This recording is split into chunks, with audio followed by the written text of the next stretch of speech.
বিশ্বনাথৰ বালিচাঙত দীৰ্ঘদিন ধৰি চলি আছে অবৈধ ভূমি দখল। বালিচাং পাভৈ সংযোগী মূল পথটোৰ সমীপৰ বালিচাং চিকিৎসালয়ৰ চৌহদত একাংশই ভূমি দখল কৰি নিৰ্মাণ কৰিছে কেইবাটাও বিপণী। অবৈধভাৱে গঢ় লৈ উঠা বিপণীসমূহৰ বাবে সঘনাই অস্বস্তিত পৰিছে এতিয়া ৰাইজ। মন কৰিবলগীয়া যে পথৰ দুয়োকাষে নিৰ্মাণ কৰা বিপণীসমূহৰ বাবে সঘনাই সংঘটিত হৈ আহিছে দুৰ্ঘটনা। অবৈধ ভূমি দখলেৰে নিৰ্মিত এই বিপণীসমূহে আনকি বালিচাং ডাকঘৰৰ কাৰ্যালয়ও ঢাক খোৱাৰ উপক্ৰম হৈছে। আনহাতে একাংশ ব্যৱসায়ীয়ে পথৰ নিচেই দাঁতিত কেঁচা মাছ আৰু ব্ৰইলাৰ বিপণীসমূহ খোলাৰ ফলত চাৰিওফালে এক অনিষ্টকাৰী তথা আনহাতে একাংশ ব্যৱসায়ীয়ে পথৰ নিচেই দাঁতিত কেঁচা মাছ আৰু ব্ৰইলাৰ বিপণীসমূহ খোলাৰ ফলতে চাৰিওফালৰ পৰিৱেশ বিনষ্ট হৈ পৰিছে, যাৰ ফলত নিচেই সমীপত থকা বালিচাং প্ৰাথমিক বিদ্যালয়ৰ ছাত্ৰ-ছাত্ৰীসকলে ব্ৰইলাৰ আৰু কেঁচা মাছৰ দুৰ্গন্ধত থাকিব নোৱাৰা অৱস্থাৰ সৃষ্টি হৈছে, যাৰ বাবে ছাত্ৰ-ছাত্ৰীসকলৰ ওপৰত স্বাস্থ্যজনিত আৰু শৈক্ষিক প্ৰভাৱ পৰা বুলি স্থানীয় ৰাইজে এতিয়া অভিযোগ তুলিছে।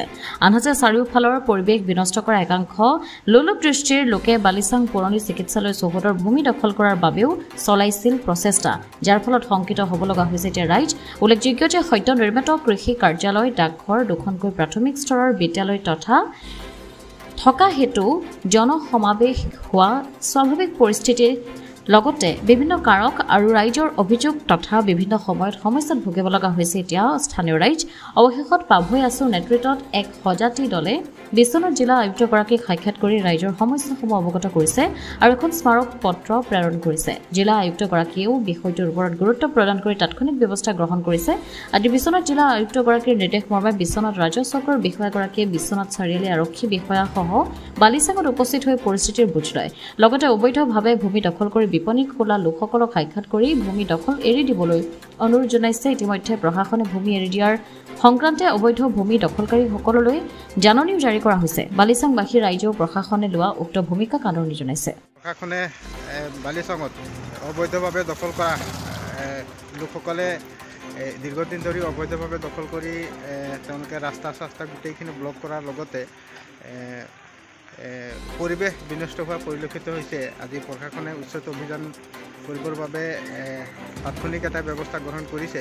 আজি তেওঁলোকে পৰিস্থিতি বুজ ল'লে। কি ক'ব প্ৰশাসনে এই পদক্ষেপক আপুনি কি জনাব? না, আমি আদৰণি জনাইছোঁ এইকাৰণে এইটো বালিচাং আৰু চাৰিআলি এইটো এটা প্ৰধান ৰাস্তা। ইয়াত যথেষ্ট আজিকালি গাড়ী ঘোঁৰা হয় আৰু ওচৰতে স্কুল এখন আছে আৰু দোকানসমূহ একেবাৰে ৰাস্তাৰ সন্মুখলৈ লৈ অহাৰ ফলত আমি যথেষ্টখিনি অসুবিধা হৈছোঁ আৰু দুইখন দোকানী পৰিৱেশ বিনষ্ট কৰি আছে, কিয়নো এখনে মাছ আৰু এখনে ব্ৰইলাৰ কাটে, তাৰ পৰা দুৰ্গন্ধ ওলায়।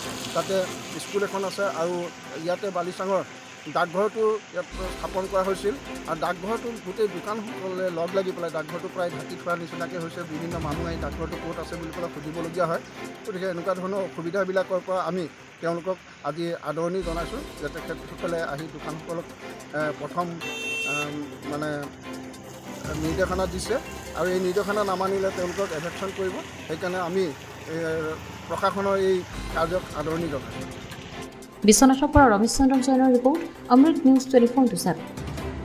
অমৃত প্ৰবাহ অসমীয়া সাপ্তাহিক কাকতৰ ডিজিটেল সংস্কৰণ অমৃত নিউজ, সত্যৰ সন্ধানত অমৃত নিউজ।